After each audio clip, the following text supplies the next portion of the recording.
Nós precisamos de um presidente honesto, que tenha Deus no coração, seja patriota e seja independente para, pelo exemplo, governar esse grande país.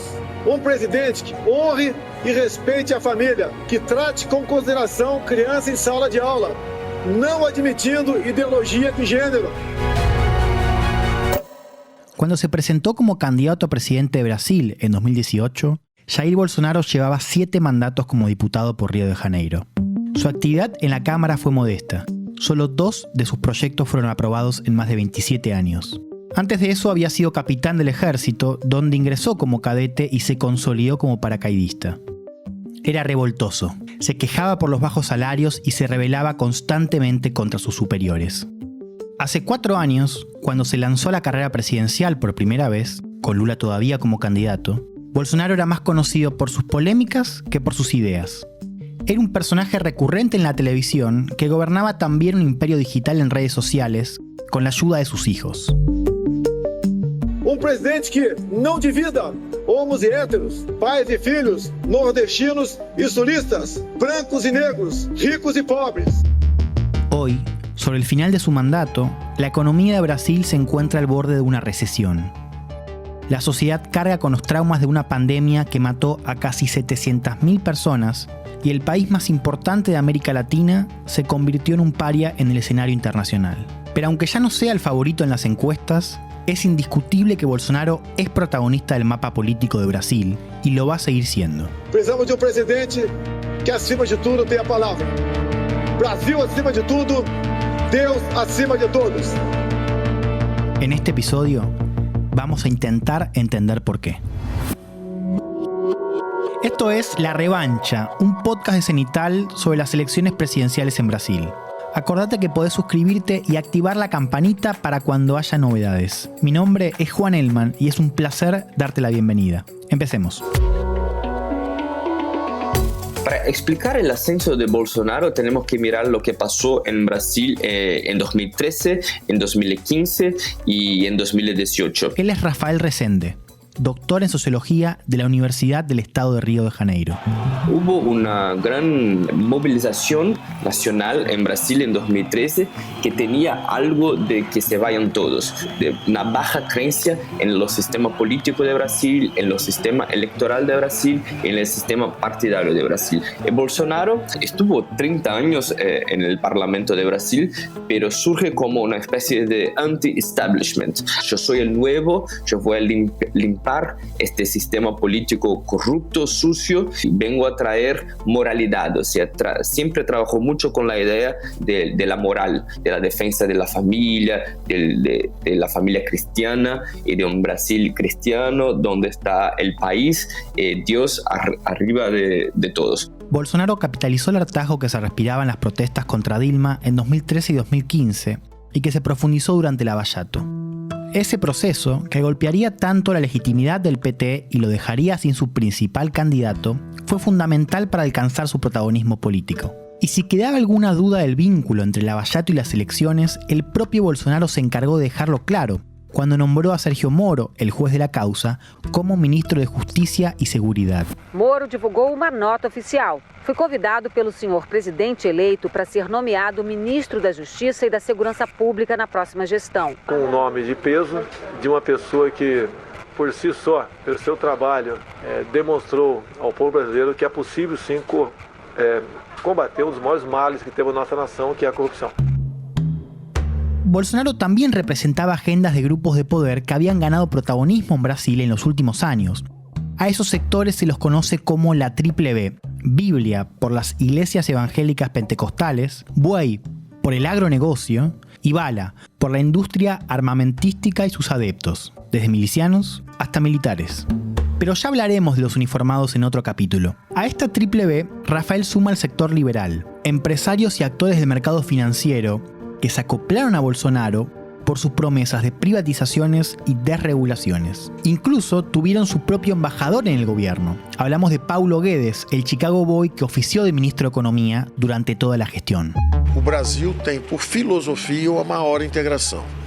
Então o Brasil fez esse movimento em direção ao Mercosul, fez o mesmo movimento já junto com o Mercosul para a União Europeia e agora está fazendo um movimento com os Estados Unidos. Já estamos oficialmente começando as negociações com os Estados Unidos. De una alta clase media en Brasil que hoy en este nuevo capitalismo se ve aplastada entre la alta burguesía y la clase trabajadora. Esta alta clase media no se siente bien con su propio fracaso, no encuentra justificación. El tema económico fue un activo de Bolsonaro desde su primera campaña, donde le habló a un sector de la clase media preocupado por la crisis económica que aumentó durante la última parte del gobierno de Dilma y que no fue resuelta durante la gestión de Michel Temer. Y Bolsonaro surge para decir, no es tu falta, no es tu culpa, lo que pasó a vos tiene mucho más que ver con los problemas de la burocracia, de los gobiernos de izquierda, de los planeros, de la gente que no está trabajando. Entonces Bolsonaro pudo dar una especie de respuesta a los problemas que esta alta clase media tenía en Brasil. Hay un dato de las elecciones de 2018 que nos sirve para entender el momento que vive Brasil hoy. Y es que con la llegada de Bolsonaro, el PT no fue el máximo derrotado. De hecho, incluso con Lula preso, al partido le fue mejor en las presidenciales que en las elecciones municipales y regionales de años anteriores. En 2018, el sector político más golpeado fue la centro-derecha brasileña. Veamos los números.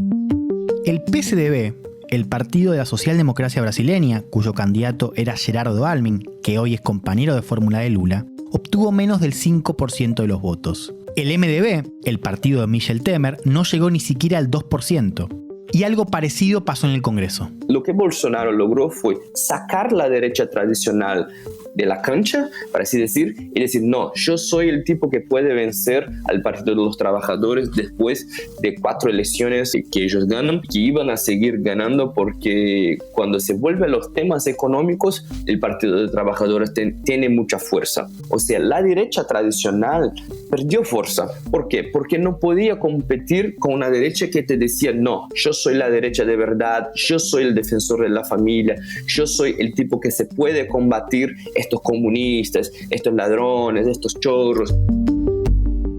Pero Bolsonaro no solo le dio al antipetismo un nuevo vehículo político, también lo radicalizó. Podemos hablar de una vieja derecha, o sea, una derecha neoliberal, una derecha que también era democrática dentro de sus límites, pero era democrática. Y Bolsonaro representa una nueva derecha, una derecha mucho más violenta, mucho más autoritaria, que tiene como política ser antiglobalización, antiglobalista. Dice que hay una especie de complot internacional para acabar con las tradiciones familiares de los cristianos, del occidente. Para entender la importancia de este movimiento basta con leer las encuestas de este año. Un panorama general muestra que Lula tiene ventaja tanto en la primera vuelta como en la segunda. Pero si miramos más atentamente, hay otro elemento a considerar. En el campo de la derecha, Bolsonaro derrota ampliamente a sus rivales más moderados. De hecho, fue tan categórica esa diferencia que sacó a 2 competidores directos de la cancha. João Doria, el gobernador de San Pablo, y Sergio Moro, el ex ministro de Justicia y Seguridad que se alejó del gobierno denunciando corrupción. A mí no me parece que hubo una polarización, lo que me parece que hubo una radicalización del campo de la derecha brasileña. Hablemos un poco de la elección de este año. Rafael dice que hay una diferencia crucial con 2018, que es el contenido de la campaña. Y esta elección, ahora de este año, va a ser una elección muy económica. O sea, lo que los brasileños quieren saber, ¿quién va a me dar empleo? ¿Cuándo voy a poder volver a comprar cosas? ¿Cuándo voy a poder volver a viajar? ¿Cuándo voy mi hijo a ir a una universidad pública? O sea, si en 2018 tuvimos una elección política, o sea, con los temas de casamientos homosexuales, legalización del aborto y corrupción y cosas así, ahora vamos a tener una elección, como decía este asesor de Bill Clinton en los 90, it's economy stupid, o sea, es la economía boludo. Bolsonaro no tiene grandes logros de gestión para mostrar. Empecemos por un indicador que hoy está en boca de todos, la inflación. La cifra interanual hoy supera el 10%, es el peor número desde 1994. La economía tiene proyectada para este año un crecimiento de poco más del 1%, más bajo que el de sus vecinos de la región y con el fantasma de una recesión volando cerca. Hay, es cierto, un dato positivo que Bolsonaro puede mostrar. El desempleo se encuentra por debajo del 10% por primera vez en 7 años. En este cuadro hay un dato impactante. Según un informe de la red Pensan sobre inseguridad alimenticia, en solo 2 años el hambre en Brasil se duplicó y alcanzó a 33 millones de personas, el 16% de la población total. Para el país significó volver al mapa del hambre después de haber escapado en 2013. Caso fosse contaminado pelo vírus, não precisaria me preocupar. Nada sentiria ou seria, quando muito, acometido de uma gripezinha ou resfriadinho. Pero el punto más bajo de su presidencia fue la gestión de la pandemia. En Brasil murieron 700.000 personas por COVID. Durante 2020 morían, en promedio, más de 3.800 personas por día. En la ciudad amazónica de Manaus, los cuerpos se apilaban en los pasillos de los hospitales por falta de suministro de oxígeno. Lamento, quer que faça o quê? Eu sou Messias, mas não faço milagre. É uma realidade. Mortes, vão haver, ninguém nunca negou que haveria mortes. La pandemia alteró las bases de apoyo de Bolsonaro. El presidente comenzó a sentir el asedio de los medios tradicionales y el establishment, horrorizados por la imagen que Brasil proyectaba al exterior. Una parte importante del sector liberal, frustrado por las demoras en la agenda de privatizaciones, también se alejó del gobierno. Para surfear la crisis, Bolsonaro se recostó en el ala militar, por un lado, y en un grupo conocido como el Centrão, un conjunto de partidos chicos sin ideología que vende su apoyo en el Congreso a cambio de cargos y presupuestos en el gobierno. Es que el presidente empezó a temer un escenario de impeachment.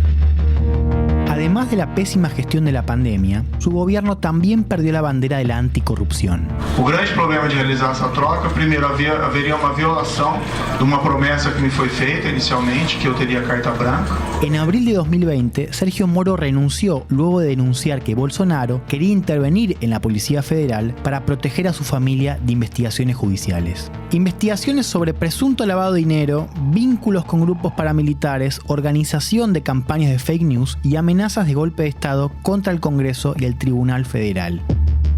Pero a pesar de todo, Bolsonaro sobrevivió al fantasma del impeachment y se mantuvo siempre con un nivel de apoyo cercano al tercio de la sociedad. La pregunta de cómo Bolsonaro logra mantener este apoyo de 25 o 30% es una pregunta muy difícil. Hay una identificación de mucha gente con Bolsonaro, que ve en Bolsonaro una persona simple, una persona que quiere trabajar para mejorar el Brasil, pero los sistemas no lo dejan. Ese discurso de que hay una casta y yo estoy acá combatiendo la casta y la izquierda y la derecha tradicional no me dejan combatir. Esto sugiere que hay un sector que lo va a apoyar hasta el final. A esta altura de la campaña, a Bolsonaro le queda una última carta: que las ayudas sociales que aumentó de 400 a 600 reales en agosto surtan efecto y lo ayuden a mejorar su apoyo en los sectores más vulnerables. Hasta ahora las encuestas lo respaldan, pero la pregunta es si ese empujón va a ser suficiente para pasar a la segunda vuelta. Sin embargo, aún llegando a esa segunda vuelta, Bolsonaro ya no tiene la ventaja que tuvo en 2018. Al escenario de octubre se le suma un elemento más: la posibilidad de que Bolsonaro desconozca los resultados con la misma receta que utilizó Donald Trump en Estados Unidos en 2020. Pero de eso nos vamos a ocupar en otros episodios. Ahora me gustaría irme con una última reflexión de Rafael Resende, nuestro invitado del día de hoy. Lo más importante para mí no va a ser Bolsonaro, pero el bolsonarismo. O sea, creo que es posible pensarnos en un bolsonarismo sin Bolsonaro. Este deseo fascista de una parte de la población brasileña que Bolsonaro logró organizar, esto no va a desaparecer de un día para el otro. Esto va a permanecer en el campo político brasileño con o sin Bolsonaro. Yo pienso que Bolsonaro sigue en la política, en principal con sus hijos. Habla de Flavio, el mayor, que fue diputado en Río, de Carlos, uno de los referentes del imperio digital, y de Eduardo, el más extremista y de fuerte presencia internacional. Para mí, Bolsonaro tiene la idea de preparar sus hijos para asumir este local del liderazgo de esta extrema derecha brasileña. Estoy re seguro que Bolsonaro va a apostar en sus hijos como continuidad de su proceso político y social en Brasil. Gracias por escuchar. Este podcast fue realizado por Zenitali Congo. El guión lo escribimos con Lucía Cholaquian Herrera. La producción estuvo a cargo de Nicolás Carral. La edición es de Mauro Suchodolski. Yo me llamo Juan Elman y este fue el segundo episodio de La Revancha, un podcast sobre las elecciones presidenciales en Brasil.